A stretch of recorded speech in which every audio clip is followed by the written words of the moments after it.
or he, him, his, and I want to welcome you to the Engaged Employee Podcast. Our mission is to emphasize the relationship between the employee and the workplace with the goal of enhancing engagement levels to create a more productive and satisfying work environment. While many organizations strive to create a more engaging atmosphere, they often miss the mark by forcing connection with big team building events like axe throwing or escape rooms. Those activities only leave employees with a short-lived sense of belonging. Organizations may also try smaller and more suffocating events like happy hours or group birthday celebrations that their employees feel obligated to attend. As a social connections and business culture coach, I found that to create a stable, engaged, and productive workforce, there needs to be a shift in focus from mandatory fun and manufactured connection towards building trust and authentic conversation. Join me and a guest as we dive into social wellness strategies for the individual employee, techniques for developing interpersonal relationships with coworkers, and even some approaches for leaders to enrich the overall organizational culture. The Engaged Employee Podcast starts now.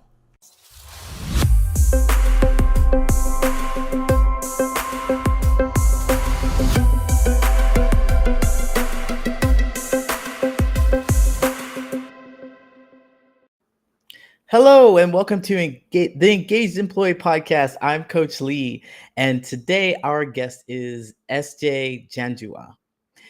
SJ is the CEO of the Empowered for Equity Consulting, where they work with schools, organizations, and groups on creating more inclusive environments for everyone, but especially LGBTQ plus folks. They provide workshops, training, speaking engagements, and technical support. SJ is a loud and proud transgender, non-binary queer person who uses their lived experiences and their past work in the field of education to guide their current work. They currently reside in Baltimore and they live with their partner and 2 rescue dogs.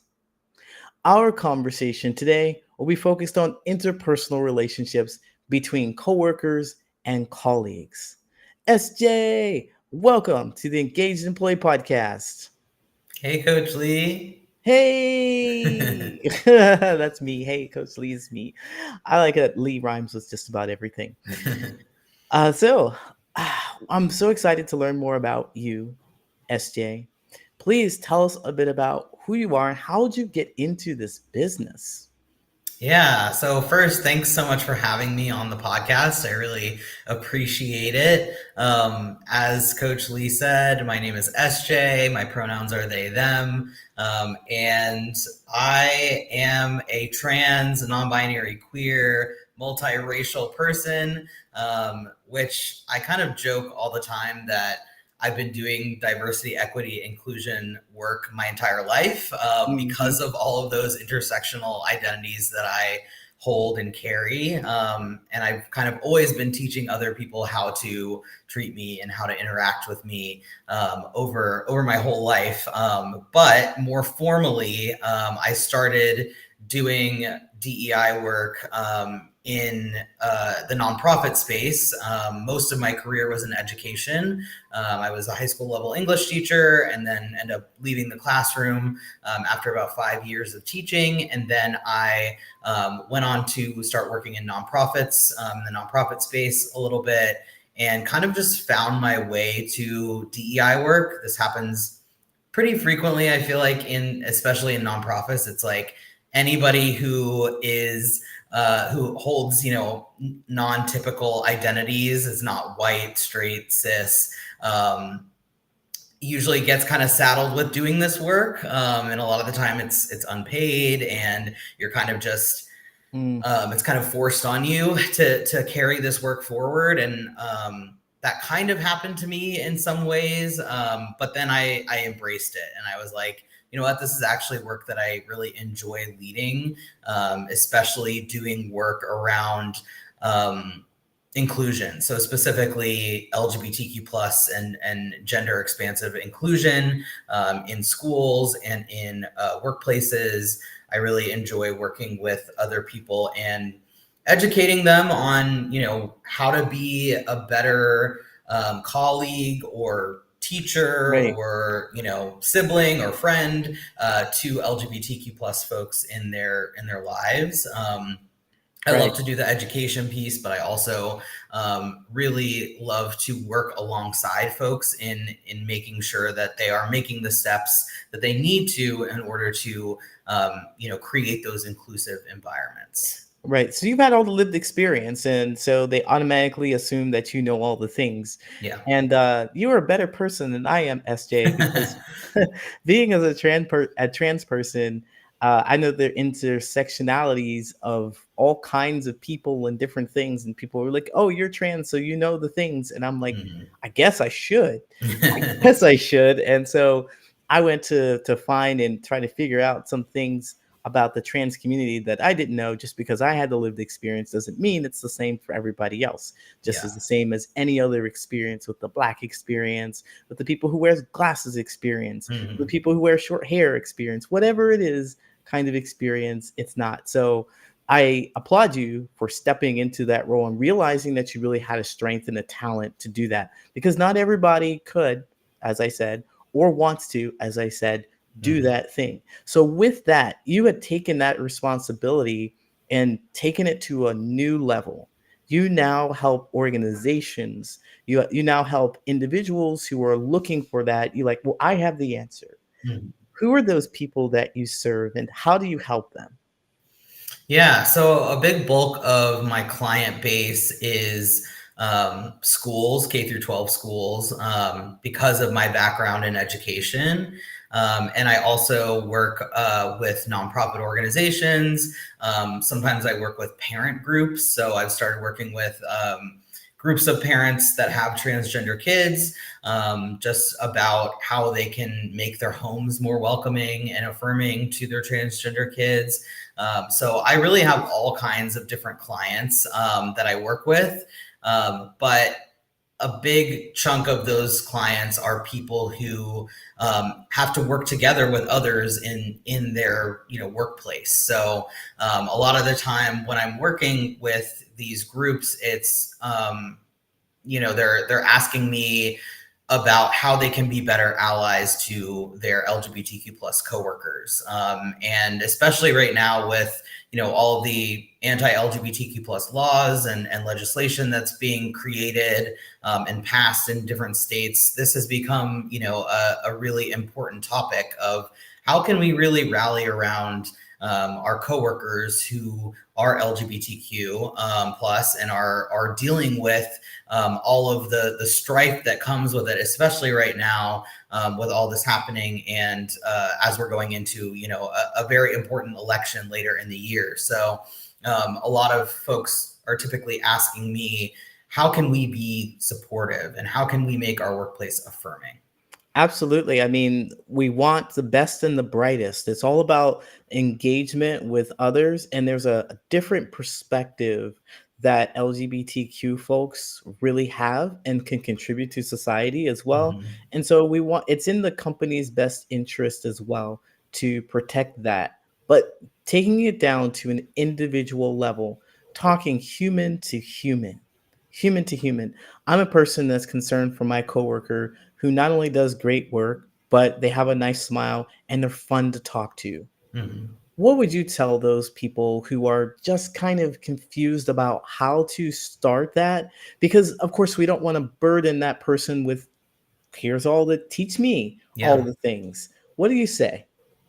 Yeah, so I mean that's a big piece of what I do is I educate people so that their trans and LGBTQ plus coworkers don't have to do it, right? So one of my big tips is not to rely on your coworker who is LGBTQ plus to educate you on anything. Go and do that research yourself. There's a lot of different resources out there, a lot more resources than when I know I was younger, and so there's a lot that you can find just on the internet. Just go to Google and type in transgender allyship, and a lot of different things will pop up that are great ways for you to do that. So that's one of the first things I do is say, don't rely on anyone to educate you. Make sure that you're going and doing that education on your own.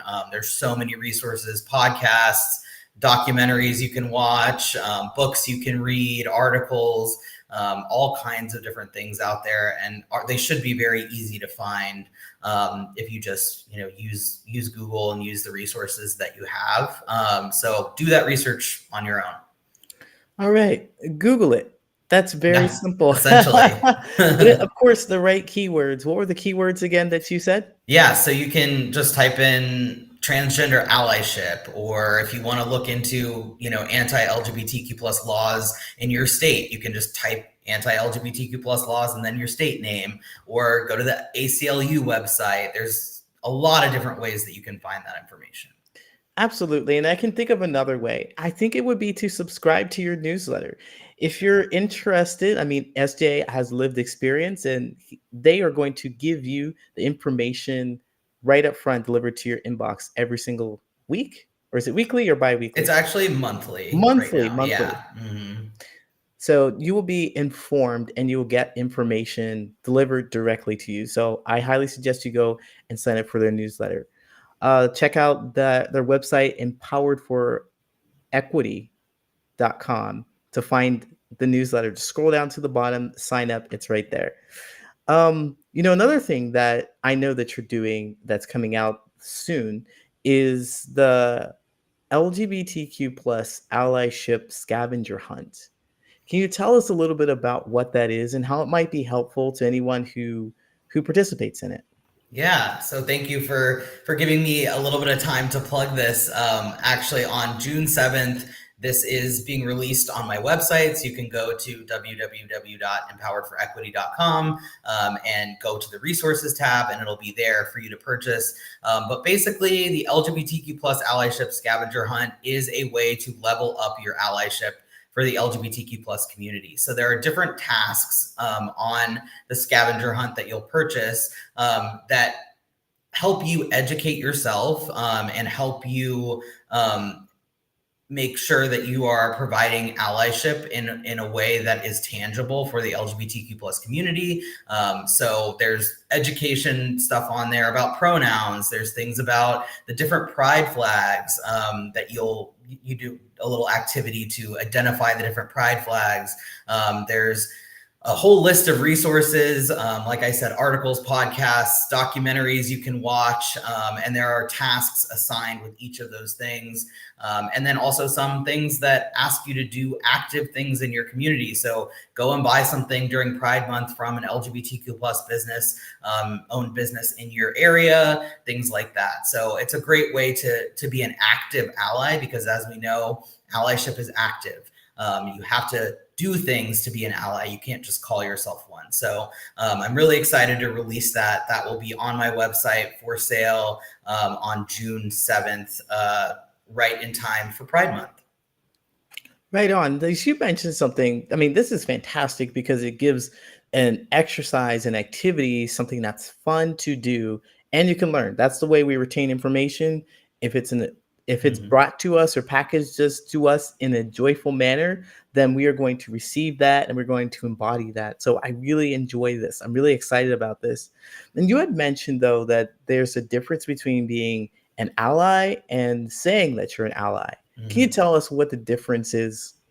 Yeah, so allyship has to be active. It can't just be, I'm an ally and that's it. You actually have to do things to be an ally.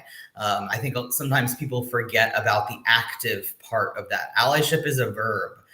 It's something that you do, not something that you are necessarily. So I always strive to make that clear when I work with folks that, we have to do things to be allies. We can't just say, oh yeah, I'm an ally because I, think LGBTQ plus people are great. We have to make sure that we're actually doing active things in order to be allies. So what is one of those active things that I could do, like one step that I could take towards being an ally? Yeah, so one thing that I always advocate for, especially as somebody that's transgender myself, is using inclusive language. I think that's one of the easier things that we can do, is learning to use more inclusive language that isn't gendered necessarily. It could be, for example, instead of saying to a group of people, hey ladies, you could just say, hey everyone. Or, there's a lot of different terms that you could switch out for using a gendered term. So there are a lot of different words that we use frequently that are really gendered and can be really isolating to someone who doesn't neatly fit in that box, that gendered box that we try to put people in. So I always try to advocate for using inclusive language. Absolutely. I really like that because you never know who is really feeling uncomfortable by that. You can Yeah. really just include everyone by saying, hey, people, hey, Mhm. folks, hey, friends, something along those lines that really feel like it's not gendered, it's very inclusive. I love that tip. And I think it's really easy one to put into action. So if you're listening, it's a really easy one to put into action. SJ, please tell us. My audience is going to know. Where can they find you?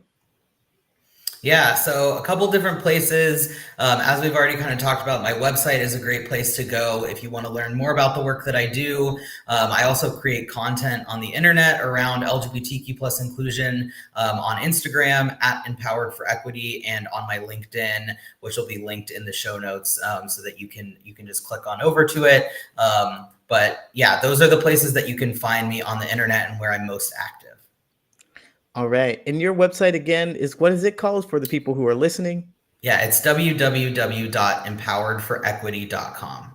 All right. Thank you so much, Sanjay or SJ. I don't know, call you Sanjay, but SJ. Thank you so much for joining us today. I hope that you have a wonderful day. Take care. Thank you. Another insightful episode of the Engaged Employee Podcast. We hope you enjoyed the deep dive into the world of employee engagement, leadership, and workplace dynamics. The Engaged Employee Podcast is brought to you by the Patterns of Possibility, where we help people make more meaningful relationships in both their personal and professional life. Before we wrap up, we want to extend our heartfelt gratitude to our incredible guests and, of course, our loyal listeners. Your support keeps us motivated to bring you valuable content each week. If you found today's discussion thought-provoking and want to learn more about how we can help you or your organization make more meaningful relationships, go to patternsofpossibility.com and book a friendly conversation with me. Or you can email me your questions at patternsofpossibility@gmail.com. Stay connected with us and engage with fellow listeners by following the Patterns of Possibility on LinkedIn. You can also catch us on YouTube. Don't forget to hit that subscribe button and ring that notification bell to stay in the loop. And if you prefer the audio version, make sure to subscribe on Apple Podcasts, Spotify, or wherever you get your podcasts. Your support means the world to us, and by subscribing, you'll never miss an episode. Thank you for being a part of our journey to create workplaces where passion meets productivity. Until next time, I'm Coach Lee.